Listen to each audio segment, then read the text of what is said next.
मन्त्री सरन बर'आ 100 टिबि बेरामिफोरनो जाग्रा आदार जगायना होदों।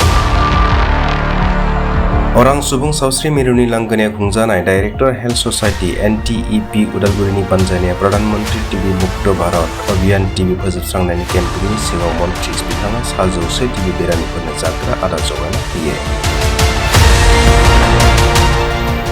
जाग्रा आदार जगायना होनायजों लोगोसे टिबि बेरामिफोरजों सांग्रांथि हाबाफारि लायो। लोगोसेनो माजबाद बियाबाव 120 टिबि बेरामिफोर दं होननानै फोरमायदों मन्त्री बिथां सरन बर'आ।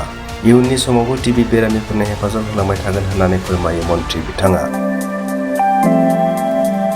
बे हाबाफारियावनो उदालगुरि टिबि इउनिटनि senior medical supervisor Ganesh Dutta, अरां सावस्रि ब्लकनि मावफुंगिरि डक्टर बिनिता शर्मा बिथांमोनजों लोगोसे सावस्रि बिफाननि गुबुन गुबुन बिबान थानायफोराबो बाहागो लायो।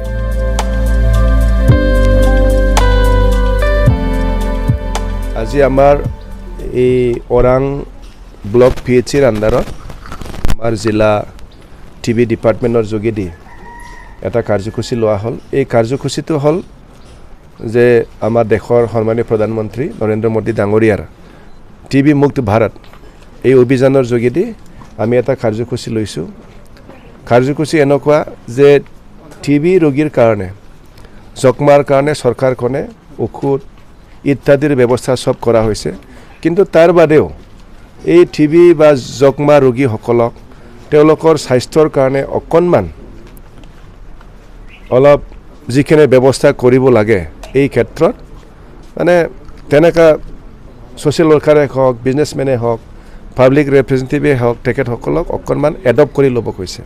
তাৰ কাৰণে মই নিজে আজি 100 জন যক্ষ্মা ৰোগীসকলক এডপ্ট কৰিছোঁ আৰু এই 100 জন ৰোগীসকলক মোৰ তৰফৰ পৰা খাদ্য বা নিউট্ৰিশ্যন হিচাপে আজি মই কিছু সামগ্ৰী এটা পেকেট তৈয়াৰ কৰি আজি চেৰিমনিত ডিষ্ট্ৰিবিউশ্যন কৰিছোঁ। 100 জন আজি ইয়াত যক্ষ্মা ৰোগীসকল আহিছে, তেখেতসকলক আজি অকণমান সজাগতাও কৰা হৈছে।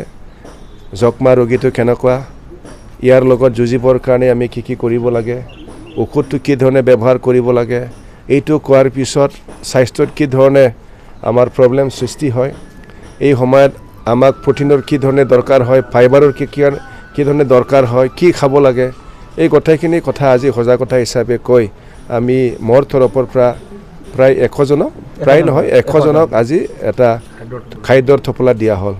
আৰু আশা ৰাখিছোঁ আমাৰ মাজবাট সমষ্টিত যিমানখিনি যক্ষ্মা ৰোগীসকল আছে ইমিডিয়েট তেওঁলোকে ভাল হওক, নিৰোগী হওক, যক্ষ্মা আমাৰ পৰা মুক্ত হওক তাকে মই কামনা কৰিছোঁ। মই আজি খবৰ লৈ পাইছোঁ ডিষ্ট্ৰিক্টত 400 এতিয়াও ৰেজিষ্টাৰ্ড যক্ষ্মা ৰোগীসকল আছে। মাজবাদত 100ৰ বেছি হ'ব বোধ হয়, 120 আছে। মই আজি 100 জনক দিয়া হৈছে।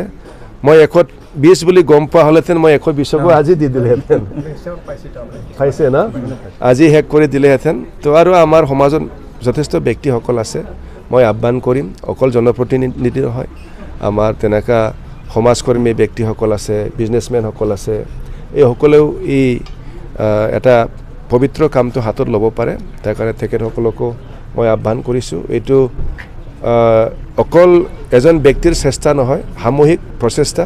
আমি সামূহিকভাৱে এই আজিৰ এই নতুন ভাৰতত আমি যক্ষ্মা মুক্ত হ'ব লাগে।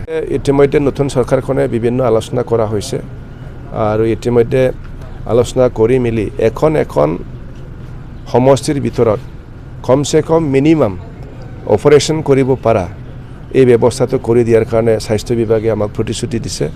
তাৰ কাৰণে সমষ্টিত থকা 2খন, 3খন, 4খন সব হস্পিটেলত গোটেইখিনি ফেচিলিটি নহ'লেও সমষ্টিৰ ভিতৰত কোনোবা এখনত অপাৰেশ্যন কৰিব পৰা ফেচিলিটি হ'ব, এইখিনি ব্যৱস্থা আমি কৰিম। আৰু বাকী মিনিমাম যিখিনি আমাৰ কি কয় ইমিউনাইজেশ্যন হওক বা তেনেকা সৰু সুৰা বেমাৰৰ কাৰণে টেবলেট কিবা কিবি টেষ্টিং পৰীক্ষা এইখিনি ব্যৱস্থা চবতে আমি ৰাখিবৰ কাৰণে চেষ্টা কৰিম।